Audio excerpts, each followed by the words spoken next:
Back to another FIFA 20 video. Today we have another episode of FIFA Therapy. I'm going to brand this as an official series because I always rant about something about this game. But today we're going to be talking about FIFA 20 as a whole.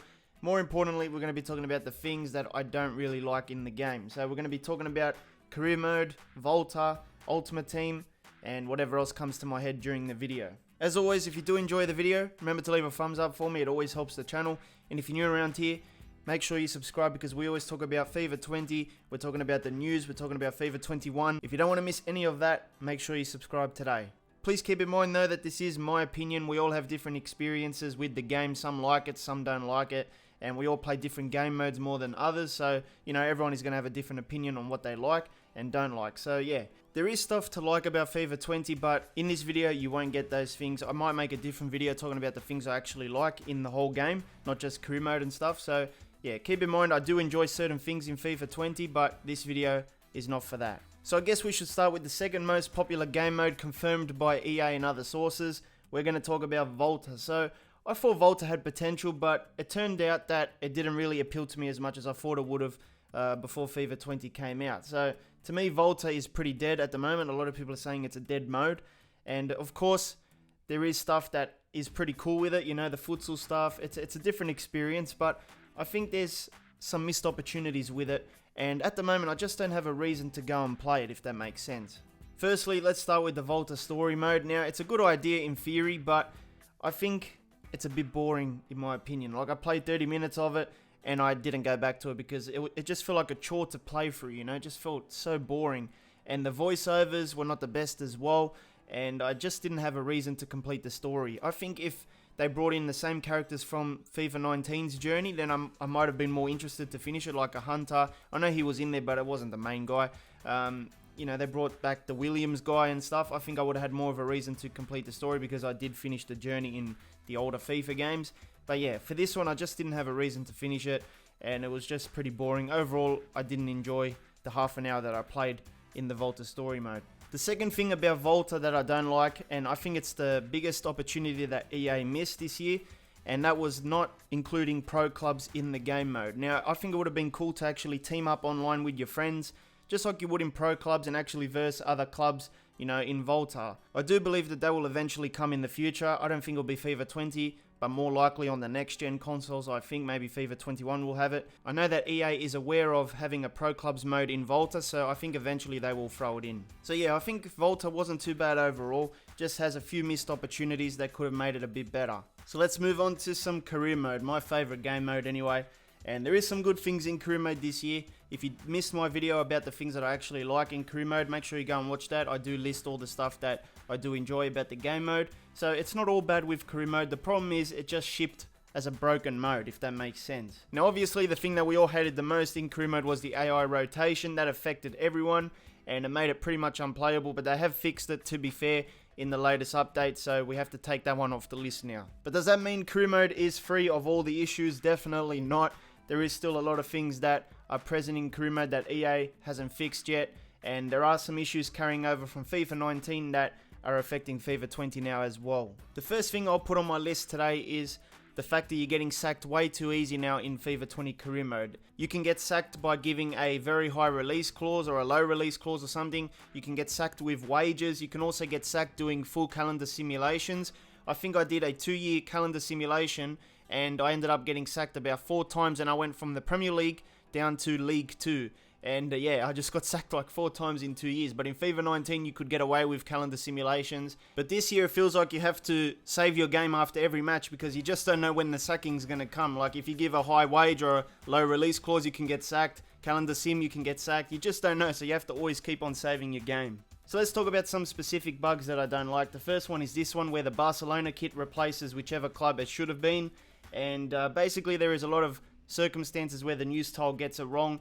It just doesn't make sense half the time. It uses different teams, it uses different player names that aren't related to the situation, different images as well. So it's been broken in FIFA 19, but it's sort of the same experience in FIFA 20 as well. You'll also notice that there is a few spelling errors in press conference questions as well as in the news tile articles as well. There's agents that wear club suits when they're negotiating for a free agent. So in this example, you can see that I was doing a negotiation for Ronaldo, who was a free agent in my game.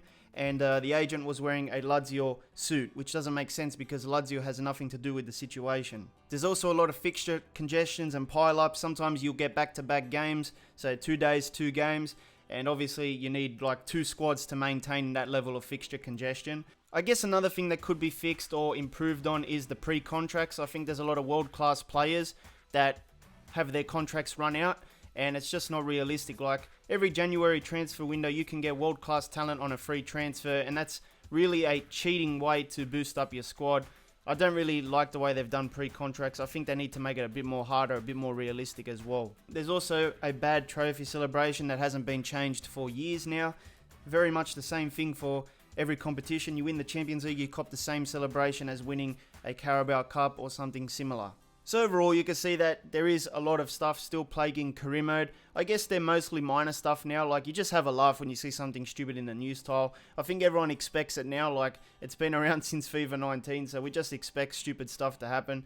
I guess the last major issue left in this game mode that really should be fixed is the fixture pile-ups and the fixture congestion, because that really ruins your experience when you have to rotate your players a lot. But it's been plaguing career mode since as long as I can remember. So let's move on to some FIFA Ultimate Team. Now, this is something that I've tried out this year. I never really play Ultimate Team. I haven't played it properly for the last 4 years since FIFA 16. But I had my best years on Ultimate Team in FIFA 12, but mostly FIFA 13. But I came back this year, wanted to test it out. There was a few new features that I haven't seen before, like SBCs, foot drafts I heard about in FIFA 16. But I didn't know much about the objective system that got implemented this year. So I've been playing it out, doing the squad battles as well. And as someone who won't put FIFA points into this game mode, it does feel like a massive grind. Squad battles, I guess, is okay for those people that want to get started with a road to glory. You need to pick up coins, you need to get rewards, and squad battles is not too bad for that kind of stuff. But sometimes it is very, very rigged. Like, the scripts come out in squad battles like I've never seen it before.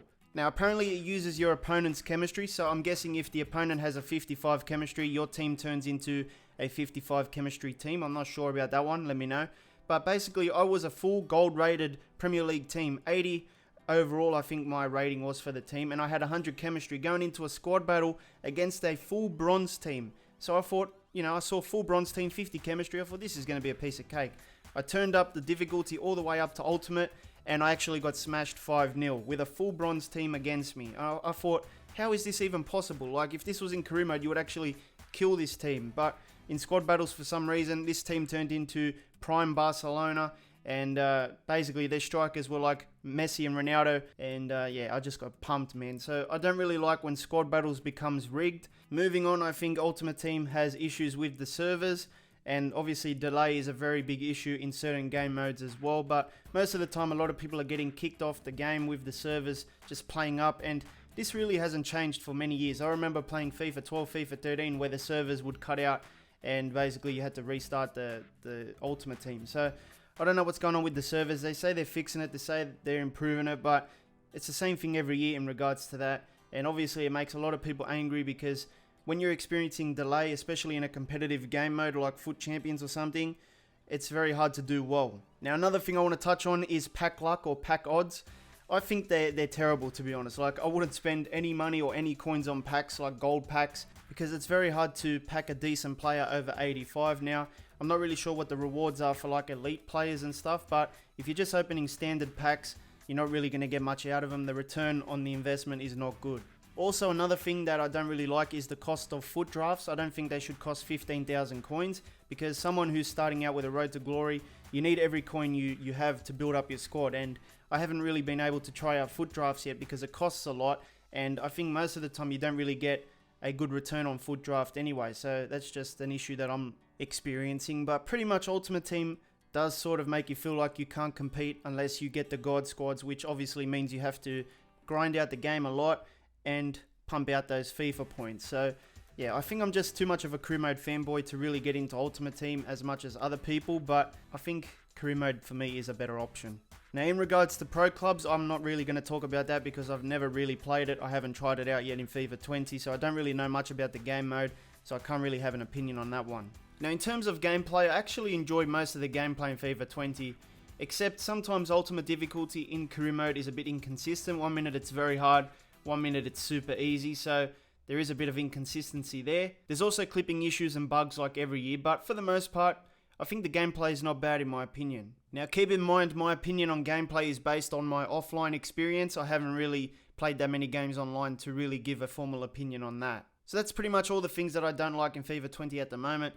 If you need something else to watch, make sure you hit the card in the middle. It'll take you to another FIFA 20 video of mine. I'll see you next time.